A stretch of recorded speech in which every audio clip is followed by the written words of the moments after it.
This deadly storm was fast moving, as we saw. Within hours, the sun had returned, and Houstonians were back to doing what we do best, helping our neighbors. I was at home watching KPRC 2+ when I saw a Good Samaritan on our broadcast show up to help a stranded driver in the flooded underpass at West Hardy Road and Cross Timber Street in North Houston. That man, Justin Fitch, is here with us this morning to talk about what inspired him to help out. Good morning, sir. Thank you so much for your time.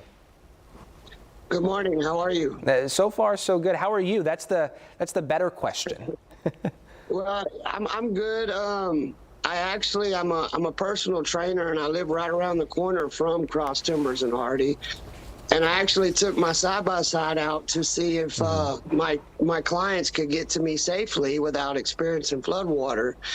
And I just happened to see the car down there, and I asked the officers if I could go give it a shot to pull the car out. And between me and the record, we finally got it out. But yeah, it's a recovery thing. I go mudding all the time, so it's kind of more fun too. Yeah. So I'm glad we got the car out. I don't know whose car it was, and I hope he got his car back and everything was okay. Yeah, I was watching, like I said, I was watching our broadcast, and Coralie Peel, a reporter, was out there on scene, and she was telling viewers that the driver of the BMW was actually in the process of moving to Austin when this happened, and he apparently told her that he saw the water. He just didn't realize the water was that high.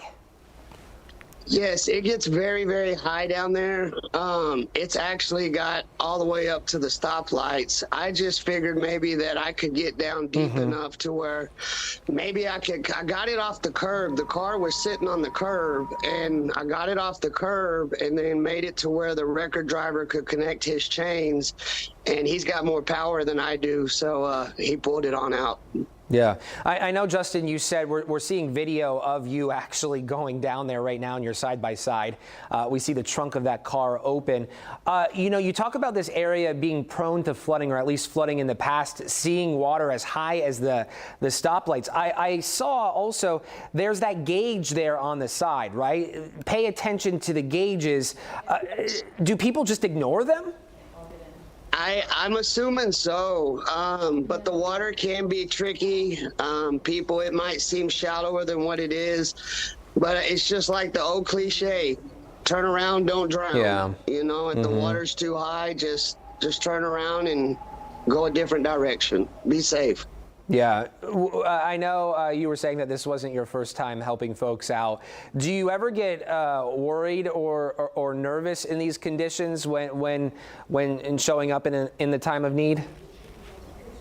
Something like this, I don't. Like I say, I go out to the mud parks quite often. I'm actually part of a group called Full Send Off-Road and Recovery, and what we do is if there's somebody in need, we actually help out free of charge. We just do what we can to help out and get people out of bad situations. And like I say, it's for us, it's more fun. But I know for the person who is experiencing the situation, it's not as fun. Yeah.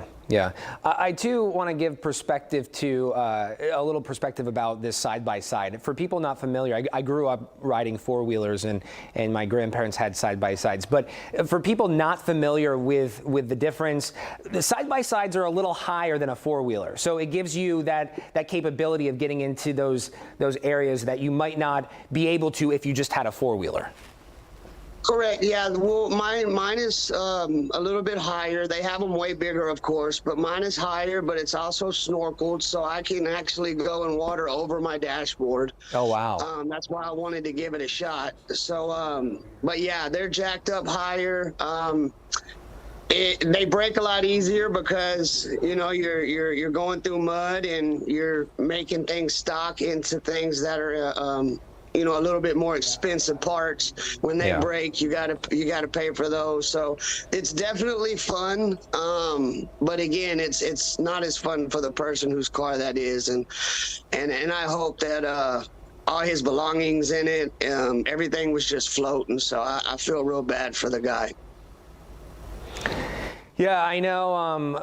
Again, watching this live yesterday, Corley had mentioned that I believe that he had just purchased this car not too long ago. He's only had it for a few weeks, and you can see in the back of that car, in the back seat of that car, you can see it looks like maybe some suits or some dress shirts hanging.